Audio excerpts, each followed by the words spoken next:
Te digo la otra, la política dicha desde otro lugar. Todos me dicen que nunca voy a llegar a nada, que está probado que soy un... Y ya tenemos con nosotros en Te digo la otra, en la Uniradio, Valeria España. Ella es docente y abogada, consultora en derechos humanos y columnista en La Diaria. Valeria, un gusto tenerte con nosotros en Te digo la otra.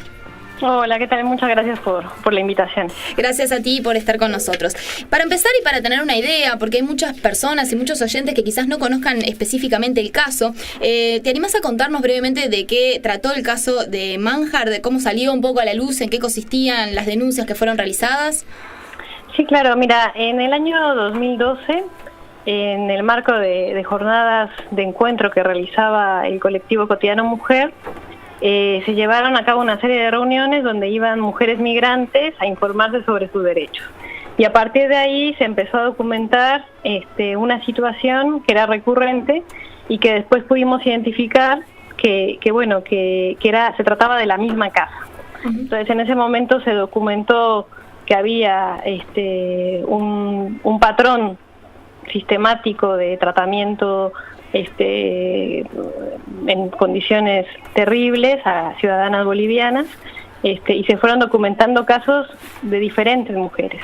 Y después, con los elementos que se tenían, primero se hizo una denuncia ante la Inspección del Trabajo, que tuvo como resultado, debido a la obstaculización que hicieron la familia en la inspección, tuvo como resultado el 2 de agosto de ese año, 2012, el primer allanamiento en el marco de la Ley de Trabajo Doméstico, que vale la pena decir que Uruguay es uno de los únicos países del mundo que tiene el tema de la inspección de trabajo incorporado para el trabajo doméstico, y a partir de ahí después, por la situación de otras trabajadoras que fueron instadas a abandonar el país, fue que el 6 de agosto de ese año se presentó una denuncia, ya estamos hablando que pasamos de lo laboral a lo penal, al juzgado de crimen organizado, por un caso donde se pudo documentar que estábamos frente a una situación de trata de personas con fines de explotación laboral.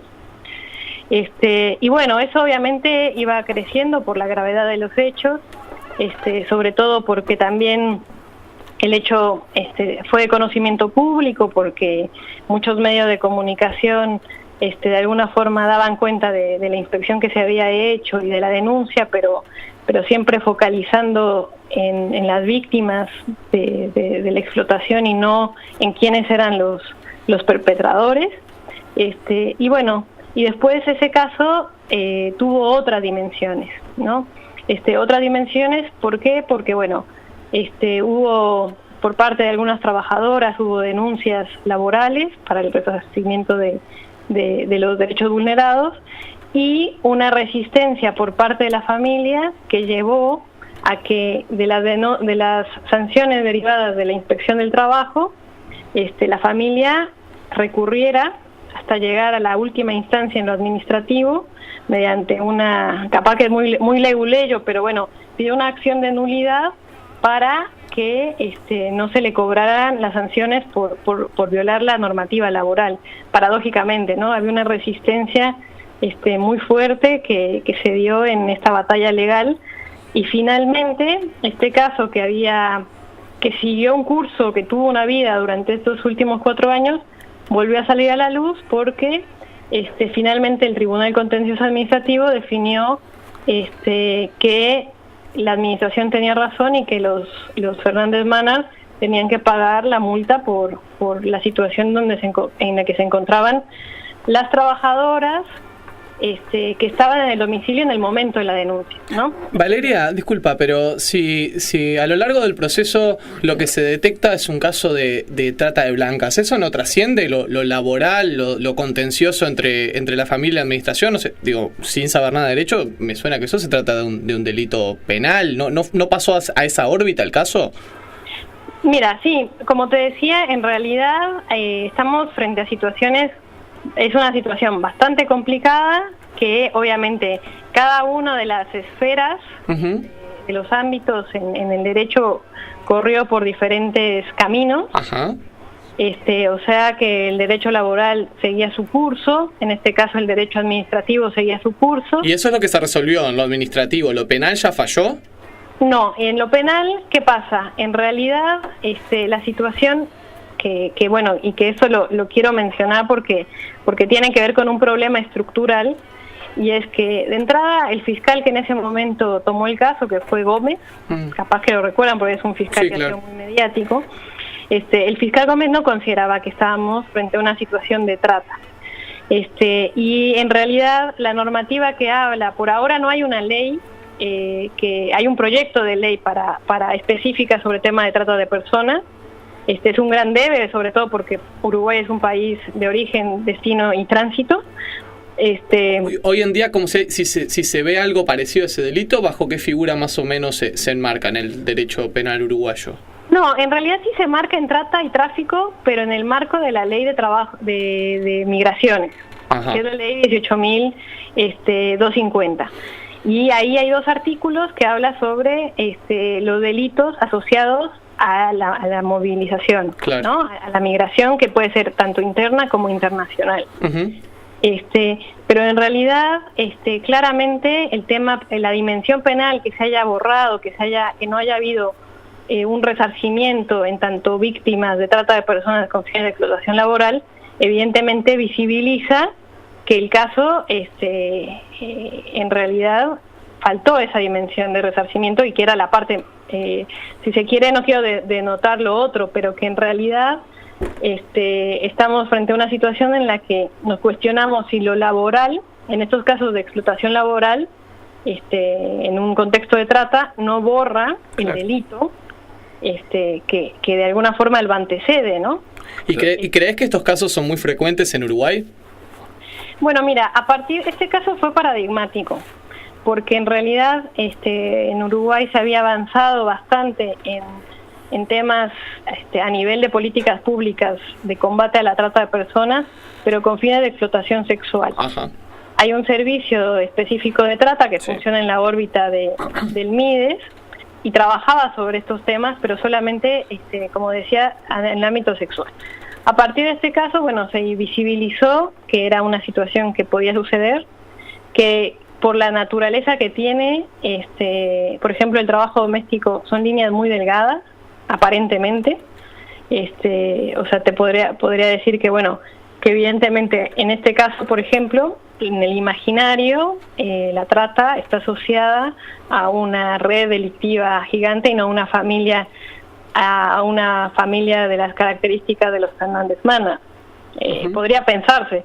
Sin embargo, acá, por ejemplo, había todos los elementos del reclutamiento, del engaño, del abuso de poder, el traslado internacional sin duda, y después, en el caso que detonó la denuncia, hubo un intento de movilización de las trabajadoras a Buenos Aires, ¿no? Era claro, un despido con traslado incluido. Wow. Entonces, en realidad, claramente es una situación bastante complicada. El tema es que, por lo mismo que este caso es una construcción colectiva, porque se construye de relatos no de 1, 2, 3, 4 mujeres, sino de muchas mujeres que pasaron por esa casa, y que solo algunas intervinieron en cada una de las partes del proceso, que eso también a veces en lo mediático se pierde. Uh-huh. No fue las mismas mujeres las que participaron para el tema de la denuncia de la inspección, ni tampoco para el caso de las mujeres que estaban cuando fue el momento de la inspección, ni siquiera sabían que había una denuncia, por ejemplo. Y después las otras mujeres que habían sido despedidas y siendo obligadas a salir del país eran otras. Valeria, ¿qué falló la justicia y qué evaluación haces vos de ese fallo? Bueno, mira, el fallo último administrativo es muy importante en la esfera de lo simbólico, y a 10 años, no solamente lo simbólico, también materialmente, porque está bueno, muchas veces desde el movimiento de derechos humanos se habla de lo simbólico, pero también hay que ir a la materialidad, ¿no? Lo simbólico no es suficiente.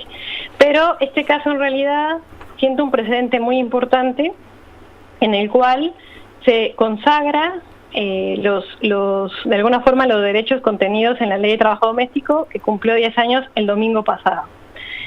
porque el interés de esta familia era justamente relativizar el contenido de esta norma. Entonces, de alguna forma, el Tribunal Contencioso fue muy claro y muy conciso en que que se habían violentado los derechos de las trabajadoras y que no había ninguna justificación de las cuales la defensa alegó que valiera para no cumplir las obligaciones contenidas en la norma laboral. Incluso algo muy curioso, queda un dato, que es que la defensa de esta familia alegaba que se había violado el principio de igualdad. Uh-huh. Es increíble, ¿no? Incluso alegando que sustantivamente no se había violado los derechos laborales. Hay toda una cuestión de una pugna sobre cuáles son los límites entre el trato de determinadas familias en relación a su personal de servicio, ¿no? Esa era la cuestión que planteaba, y finalmente este fallo, yo en algún momento en una columna lo planteaba, que realmente tendría que ser considerado como una victoria del movimiento de trabajadoras y trabajadores en general. ¿Qué importancia tuvo para este caso y tiene para otros que las víctimas puedan hablar y más que hablar puedan ser escuchadas? Porque vos has hablado de subalternidad para este colectivo y de alguna manera esa posibilidad de no poder hablar, no poder decir o no poder ser escuchadas. Sí, mira, en realidad acá la situación además era que visibiliza que es muy difícil documentar estos casos, porque estas mujeres, justamente al ser migrantes y trabajadoras sin retiro, esto quiere decir viven donde trabajan, de alguna forma es un sistema que permite que estén aisladas, ¿no? Y este aislamiento lo que hace es que no conozcan la forma de funcionamiento y la institucionalidad del país en el que viven. Entonces, en realidad, esa era una dificultad clara que por un lado impedía que las mujeres salieran a hablar, sobre todo además porque muchas o no libraban nunca, o sea, no tenían días libres, y los lugares de atención del Estado están todos centralizados y de alguna forma son ajenos y lejanos a la realidad de estas mujeres, y no abren los domingos, ¿no? Valeria, y a partir de este fallo de la justicia, ¿se va a resarcir a estas víctimas económicamente o de alguna otra forma? No, o sea, en realidad esto, como yo insistí al principio, por un lado está la esfera penal, la esfera laboral, es a través de la cual se pudo haber hecho algo, que solamente, por lo menos del periodo en el cual digamos, estamos hablando del periodo 2012 a 2013, solamente hubo 2 juicios que involucraron a 3 trabajadoras, y en realidad también hubo acuerdos bastante modestos a través de los cuales, la familia se sacó un peso de encima en lo laboral. Pero en realidad este fallo de Tribunal Contencioso Administrativo lo que impone es una multa. Esto quiere decir que las familias tienen que pagar 300 UR a la administración. Claro, al Estado, pero no a las víctimas de esta situación, ¿no? No, porque insisto, esto va por la esfera administrativa. Esta familia, en las instancias que hubo de lo laboral, pagaron algo, hubo un resarcimiento. Uh-huh. Y lo que queda pendiente es que se invisibilizó con el tiempo, incluso también a nivel de la opinión pública, el hecho de que estábamos en un caso documentado de trata de personas, y sobre todo también un precedente de que este caso, y para mí esa es la parte fundamental que no hay que perder de vista, que no es un caso excepcional. Esto sucede todo el tiempo. Y aunque a veces se relativiza que cuántas familias en el Uruguay pueden tener un régimen de trabajo así, hay más de las que nos imaginamos, y son familias de reconocido nombre a nivel político, empresarial, y que de alguna forma hacen lo posible o justifican la negación de derechos. Valeria, te agradecemos muchísimo estos minutos en Te Digo la Otra. Bueno, muchísimas gracias por la invitación.